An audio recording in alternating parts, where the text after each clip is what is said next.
Hello! Today in this course we'll be covering how to properly determine the linear range of two targets, determine their combined linear range, and then determine the appropriate amount of sample to load in future Western blot experiments. Here we have the result of an example Western blot experiment. In this example, a lysate of interest was serially diluted from 40 micrograms in the far left down to 0.156 micrograms in the far right. After running our gel and transferring to a membrane, we stained the membrane with revert total protein stain and imaged it on an Odyssey imager as shown here in the 700 channel.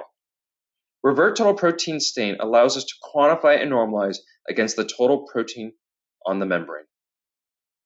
After imaging, the membrane was then destained, blocked, and a Western blot was performed for gap DH using IRDye 800 CW secondary antibodies.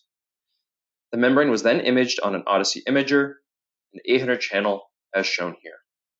Now for this experiment, in this example, I've already gone through and quantified the entire lane for the revert total protein signal and the gap DH bands using Image Studio Lite software. For a walkthrough of how to best perform this, please make sure to watch the courses covering quantification. Now once you've quantified an Image Studio Lite, we'll want to go ahead and determine the linear range of both targets.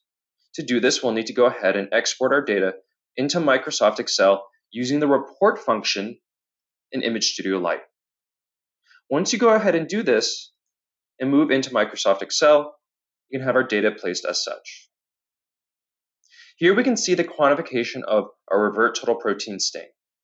Reported are the amount of lysate loaded into each well in micrograms and the background corrected quantified signal from Image Studio Lite.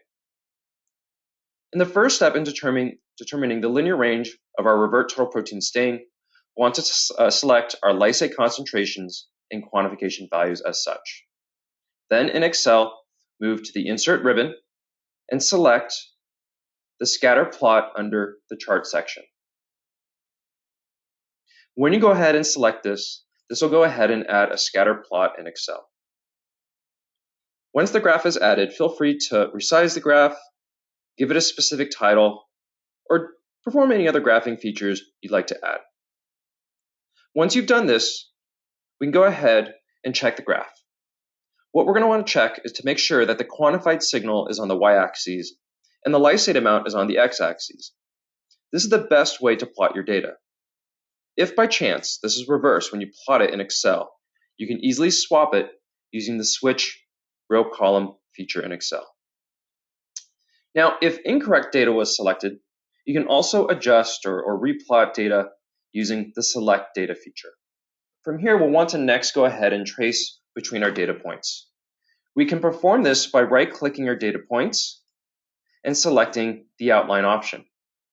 This will prompt us to first select color, the weight to the line, and the appearance of the line.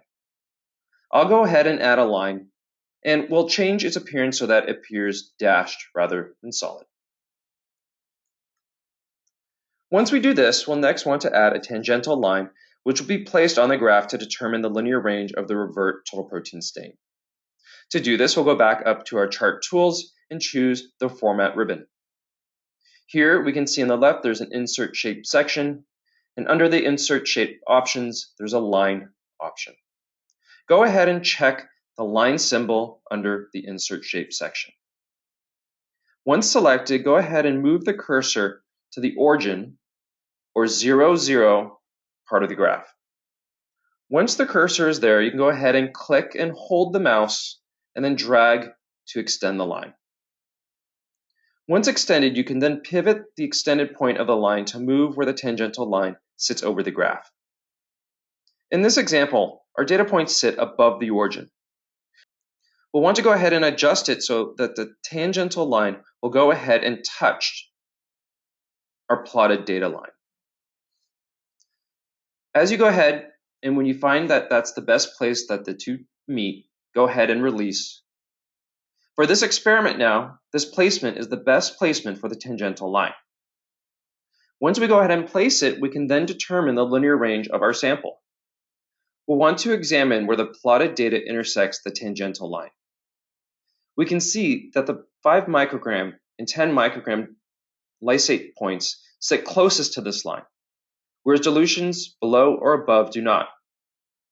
Although data points below 5 micrograms are farther from the point of tangency, or where the tangent line touches the plotted line, they will not give an ideal linear proportional response. With that knowledge based off of this experiment, we would conclude the best linear range for revert total protein stain is between 5 micrograms and 10 micrograms of lysate. Next, we'll want to go ahead and move over into Excel and do the same analysis for GapTH. Looking at the GapTH values, we can go ahead and select the data and add a graph as before.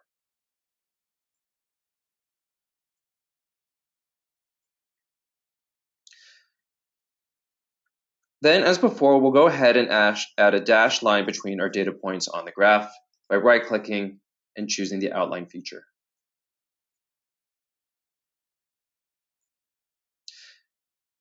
Next, we'll then want to add the tangential line beginning at the origin of the graph again. Here, I'll go to Insert Shapes, choose our line feature, go to the origin, and then click to extend our line. Now, in this example, the data points do not sit above the origin as before, but instead slightly below. So in placing the tangential line, we'll bring it from above until it best overlaps and touches the dashed plotted line.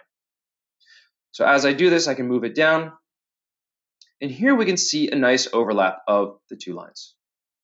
For this analysis, we can see the best overlap of our data sits between 5 micrograms and 10 micrograms of lysate when examining GapTH.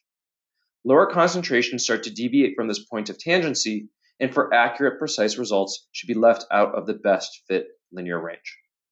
With this in mind, the results from this experiment, the linear range of our GapTH targets is between 5 micrograms and 10 micrograms of lysate. Now, taken together for both our revert total protein stain and GapTH, they both demonstrated a linear range of 5 micrograms to 10 micrograms of lysate. So with this knowledge, we now know that their combined linear range is 5 micrograms to 10 micrograms of lysate. With this results, we know to load samples in this concentration range, ideally loading the midpoint of 7.5 micrograms. Depending on the experiment, we might want to load closer to 10 micrograms or 5 micrograms of lysate if we hypothesize the protein of interest is going to be downregulated or upregulated. Those are the steps to determine the best linear range of a target of interest in Microsoft Excel using data generated from Image Studio Lite software. For more information about Image Studio Lite and how to use it, you can find a number of support videos and resources at www.licor.com/islite. Thanks for taking the time to attend this course, and good luck with your own analysis.